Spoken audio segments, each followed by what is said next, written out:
Welcome to another self-service video.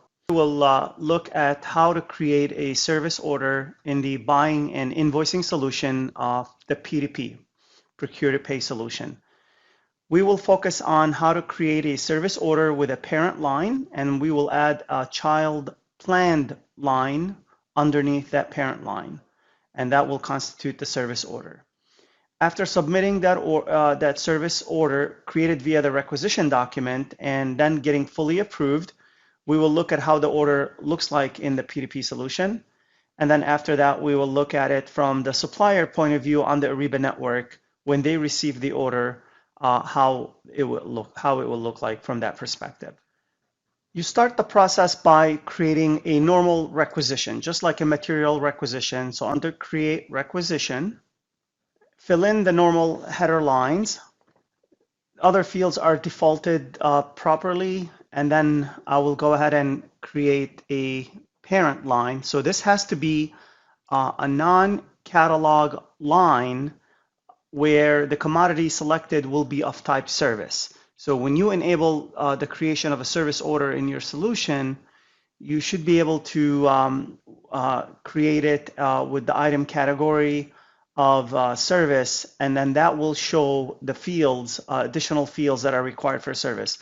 So keeping in mind that I'm creating the parent line right now, this parent line will basically set the budget. So for example, if this is a $50,000 consulting fee, it will set that amount, and then the planned and unplanned lines will be taking money out of that $50,000 limit.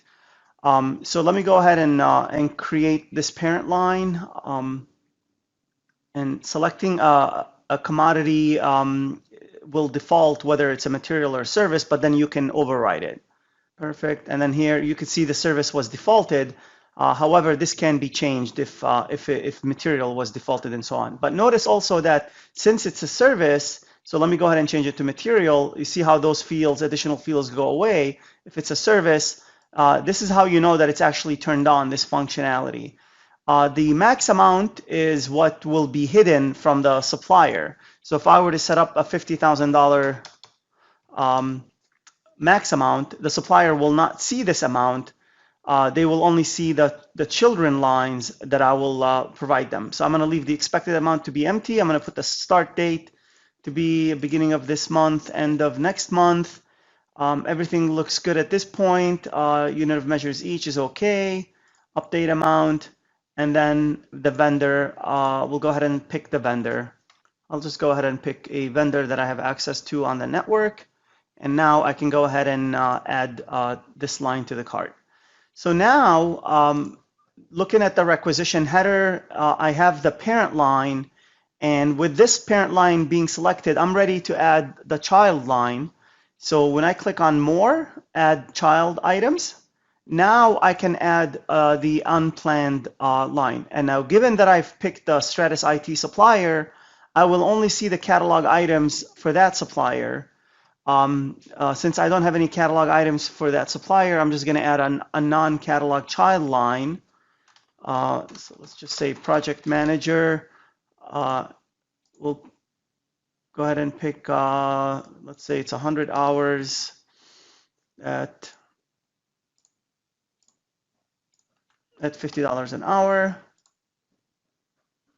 Notice the vendor information is automatically defaulted because all children lines have to be for that same vendor, so you cannot change the vendor. So again, if I go back to the requisition line view, you can see that the child line is a subset of that parent line. So it's a subset of it. And this is what constitutes a service requisition. There we go. Now it's ready to be submitted. So let's submit. And once the email notifications will go to the users, and then once they approve it, the order will generate the actual service order, which will be routed to the supplier. The requisition is now fully approved. It is in ordered status.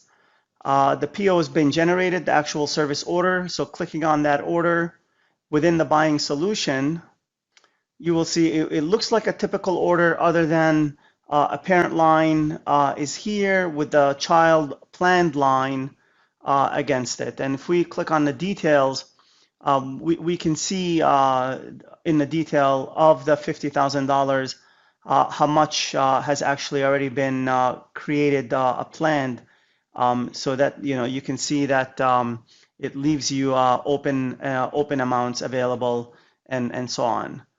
So next will be to show it on the Ariba network. So looking in on the Ariba network from the supplier point of view, they will receive this order in their inbox. And here's the order for $5,000.